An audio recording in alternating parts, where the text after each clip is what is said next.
Mingħajr għajnuna mill-gvern diversi negozji se jfallu oħrajn se jkollhom ikeċċu lil ħaddiema. Kien dan il-ħsieb ewlieni tal-GRTU u l-General Workers Union mal-Gazzetta llum dwar l-isfidi kbar li qed jaffaċċjaw negozji fis-settur tat-turiżmu e kif matul l-istaġun tas-sajf il-pandemija tal-COVID-19 ġabed dan is-settur arkubteh. Is-sitwazzjoni se tmur għall-ar kif pajjiżna joħroġ mill-istaġun tas-sajf magħruf l-iktar għal eluf ta' turisti li fis-snin passati kienu jiġu f'Malta.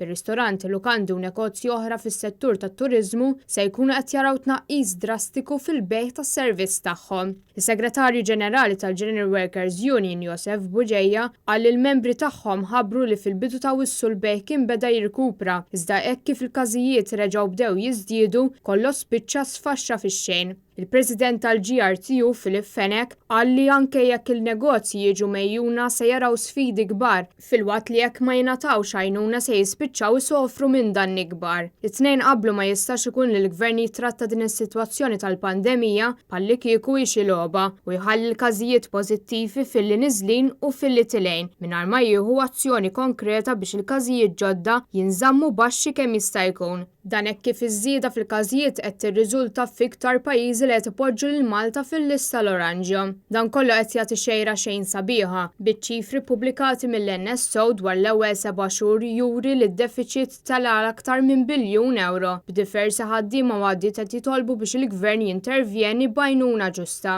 Dan biex jiġi evitat li n-negozji jfallu u b'riżultat hekk qatt ta' ħaddiema jispiċċaw mingħajr impjieg.